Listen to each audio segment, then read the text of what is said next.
I'm a little nervous, I have to say, because usually I'm invited to speak about the past because I'm somehow an expert for analog technologies. But now I think it's also about talking about the future, the next 25 years. So I thought I better bring the most modern technology with me in order to find the right answers for the future. As a start. So, for 25 years,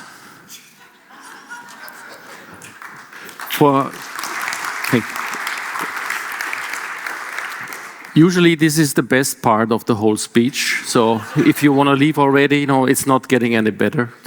Anyhow, so for 25 years, I'm researching this crazy fight between digital and analog. And there's 3 chapters. Chapter number 1, it's called the false binary. So the idea that digital will kill analog pretty fast and pretty radical. Let's have a short look back. It all started 1972 with this watch. So this was the first all-digital watch. And from the moment on, the people said, okay, we don't need these analog stupid things anymore. This is the future. And surprisingly, 10 years later, this watch came to the market. It's the Swatch, basically. And somehow this was the first moment when people thought maybe there might be a chance that digital and analog are 2 different things. Maybe both could exist next to each other. So, maybe one question before we continue. What exactly is this space here? Don't you have Netflix here in Hungary? Or? Okay. Because, also, why are you sitting here? Maybe it would be much more convenient to stream this talk and all the other talks from home. You just need to dress the upper part, so it's much more relaxed. Or, maybe I could also deliver the main thesis with to you at home. You don't have to come here, basically, I think. Or maybe you have also heard about this incredible future, this, Google's, which will be our future, so we don't have to come to these places anymore. So these beautiful spaces, nobody knows exactly what to do with it, but still coming. So anyhow, thank you for coming, and thank you for spending 12 more minutes with me to think about how the digital revolution changed our own lives and how it will do so in the future. My own journey started in 2003 with this very first Polaroid picture I took from myself. And somehow it had a special feeling to it. And my wife said, this is the best picture ever taken from you. So there was a lot of magic connected to this very picture. And I was started to become curious because at the same time, or shortly after, there was a little app called Instagram. And their idea, their basic concept was to fuck up the digital images and give it a little analog magic touch. That's how they started. They even had a fake Polaroid camera in their app in the very beginning. Nobody knows exactly what happened to that small company, but also other companies like Adidas, at that time, suddenly they used Polaroid images and analog images to create a special value, a special scent in this, more and more digital world. So I truly fell in love with Polaroid photography, and also more and more magazines started to write about this rediscovery of the real tangible things. So maybe I exaggerated a little bit in my love for Polaroid because in 2008 we bought the last Polaroid factory in Enschede. So this was a huge factory. Polaroid wanted to close it down, and me and some friends from Austria convinced these people to not close it down, but to sell it to us for a very cheap price and restart the production of analog instant film. This was pretty radical because everybody said, okay, why do we need this Polaroid film? It's expensive. Nobody needs it anymore. So apology, but we don't get it. But we did it. We started a big project which was called Impossible Project. So everybody said it's impossible. So at a certain point I said, okay, accept it. We call it impossible. So we called the company Impossible. And we started the project. And if you are interested in all the details of what happened since then, I can recommend this film. It was made by a German filmmaker, shot on 35mm film, and you can stream it online at Amazon Prime. And he just wanted to follow us when we basically fail in rescuing Polaroid film, but we somehow didn't accept to fail. So it took 8 years to make this film, and still this factory that we rescued back in the days, it exists. They even bought the Polaroid brand. They started building new Polaroid cameras, and last year this factory produced more than 10 million packs of film in a world that is more digital than ever before. But that's not just about Polaroid. Look at what happened to the good old vinyl records, even in a decade that have streaming or CDs or a lot of other much easier opportunities to consume music. Vinyl records, the good old vinyl records, are going through the roof. So that brings me to the chapter number 2. Who is buying all these analog things? Chapter 2, the digital native myth. So, because yes, in the beginning, and when you look again at this image of this startup buying the Polaroid factory, the average age was 63 years. So it was me and all these old gentlemen that worked there forever, and it was romantic, it was nostalgic, it was the belief in something we knew from our childhood. So this was clearly our main target group of all the people that still had a Polaroid camera and didn't want to switch for digital. This is how it all started. But then it somehow developed very differently. What happened was this. The young generation, the generation that grew up digitally, and we thought we maybe have lost forever to their iPhones and online, on social media, they suddenly started to fall in love and being interested in analog technologies. Just a short story. My own kids, in 2008, when we bought the factory, I gave them a Polaroid camera for Christmas present. And they hated me. It was the worst present ever because everybody else got an iPhone. But just 3 years later, this Polaroid camera was far cooler and more interesting than the iPhone. So we organized all these parties, photo safaris, shooting.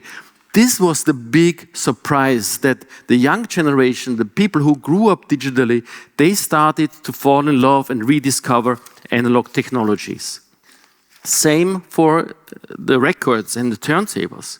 So within just a few years, our customers dropped, the average age of our customers dropped from 52 to 18 to 29 in just a few years. So this was an incredible, radical evolution, and also business-wise and regarding what will happen in the future, a very interesting aspect. But still, nobody really thought, okay, why are people or young people suddenly buying music records? Why is it? BBC was the first one who really made a research, and the super surprising outcome was that almost half of the young customers buying records, they don't have a turntable or they don't use it. So what happens, they discover the physical object as the perfect combination with digital. So they sit at home, they collect it, they touch it, they hunt for it, they buy it, and then sometimes they listen to the streaming and just hold the records in their hands. And why should they do it? And, I spent many years on that research, but I think the answer is pretty easy. Because luckily, all of us, we don't look like this. Even after the longest night, when we look in the mirror, usually this is not what we should look like. But, that's what defines us. You see this incredible technology, is capable of overlaying, anyhow. So this is very, very important because human beings, we have 5 senses. And we not just have them, we need them to survive on a daily basis for hundreds of millions of years. This is the reason why we're still sitting here and not have been eaten by a tiger or whatever. We need our 5 senses.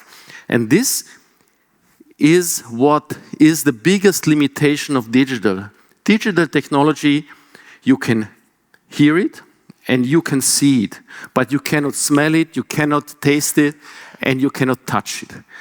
And this is the big difference, because in order to fall in love, in order to make the right decisions, in order to trust somebody, you need all your 5 senses. It doesn't work with just the 2 senses. If you would ever sit in a room with Mark Zuckerberg, I don't think you would continue to share everything that is important for you on Facebook. I'm pretty sure about that. Anyhow, for the young generation, I tried to make a formula that's a little easier to understand. But this, in my understanding, is the main driver. In the world where we have learned the limitations of digital, where we feel the limitations, especially because most digital technologies are in the hands of people that have special interests on their own, we feel that there is something wrong. And this is why the reality, their own senses, are more and more interesting. But there is another aspect to it. It's the aspect of quality. Because digital is different than analog. This is an example. What you see on the upstairs is a symbol for MP3. So MP3 was invented to convert music to a smaller file format. So what MP3 does, it cuts out information of the sound wave in a way that your brain still can put together the bits and pieces to make it sound. And then it's a sound wave. So when you listen to an MP3 or a digital music file, your brain has to work in order to put it together. And if you listen to the sound wave, your brain can relax, because music is the most, one of the most important, things that make you feel warm, that carries emotion, and your brain absorbs it. This is, a difference that is very important to understand, and I think one of the main drivers that the young generation are looking for the very best quality.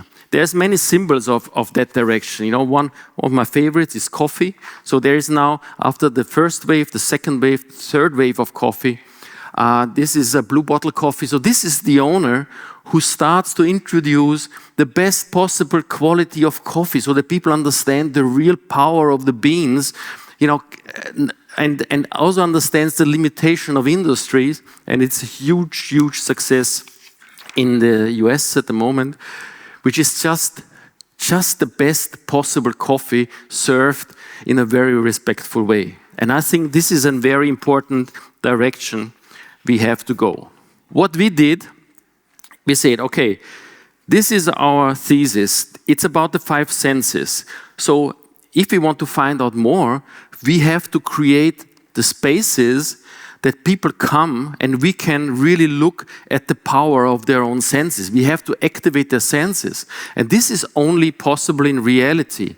So we have to create a real space to dive deeper into that topic. And we are not the only ones doing it. So, even Amazon started to open bookstores. They hate it. They thought, okay, wow, real customers, real opening times. Why do we do this? But somehow they need places where the people can come in contact to them. I tell you a secret. Because this is a picture I took secretly at Facebook. They have an analog research lab down there in the cellar. Analog lab. It's next to the dream room, whatever that means. But even Facebook is thinking about this very disturbing fact that their customers are real people, not just numbers. Scary. Anyhow, this is our little laboratory, SuperSense. It's in Vienna. So whenever you are close to Vienna, please come by and visit us. It's a public space. We operate many factories, also a super cool restaurant, a listening bar. So whenever you are close, please visit. I would normally say it's one of the most beautiful buildings in the world, but standing here and walking through Budapest, I have to say it's just an average building. So I skip this slide here. But the important thing, what we are doing, and that's a very important thing, maybe also inspires you when you love analog technologies and when you love tradition. What we have to do is not just reproduce the solutions of the past and keep dinosaurs alive. We have to start thinking about a way to connect these analog technologies with the digital technologies out there. We love digital, so the answer should not be when does digital kill analog or when will analog kill digital. It's let us please start to think about the best possible combinations of analog and digital. You know, for example, this slide, this foil, it is printed digitally and put onto an analog overhead projector. Perfect. That's harmony. This is, I think, the direction we should go. And this picture shows the first product, the first hardware we developed for this Polaroid project. We developed a camera that you can expose your favorite iPhone pictures onto the Polaroid film. And this was the groundbreaking new direction that we want to research. We want to inspire you. We want to invite you of, let's form a network to think about the best possible combinations of analog and digital. Just to finish this up, there's one super hot project, which is not common knowledge, but if you promise me not tell anybody and not share it on your social media, I can give you a little glimpse because I'm very proud of it. The main topic of research after the Polaroid is about the vinyl record. I mentioned it several times. The thing is, everybody loves vinyl record. Almost nobody knows of how they are produced. And this is because of good reason, because the production of vinyl records is pretty ugly. It's very industrial. It involves a lot of chemistry, an incredible amount of energy. And the vinyl itself, it's one of the worst plastics ever invented. So we are the first ones to think about a new way of produce the records and targeting the way music is shared and produced nowadays. And this is Edwin Land, the inventor of Polaroid, and this is a very important quote. Innovation is not that we need new ideas, but we have to forget old ideas in order to combine it. And to do so, the first step of our research is always understanding the old ideas. So research the old ideas. So what we did first is we are the ones building the classic vinyl cutting machines that stopped, they are stopped produced in the 90s. We are the first one really building new ones, reverse engineering it with modern technology to really get an understanding of the technology.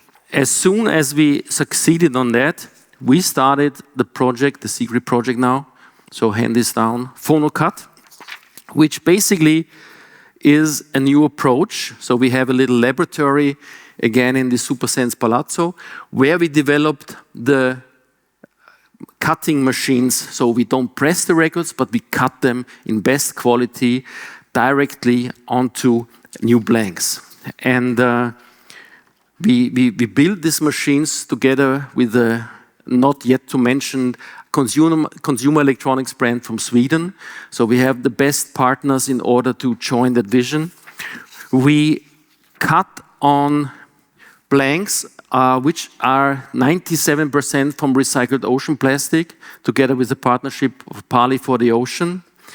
And we start meeting and working with a pretty interesting artist, the name I'm not allowed to tell you yet, on some kind of editions which are totally different than any record editions you have ever seen, because each and every component is made of recycled material, it's very haptical, it's the highest quality ever in music industry regarding a record. It's just 10-inch, it's a lot of super interesting things.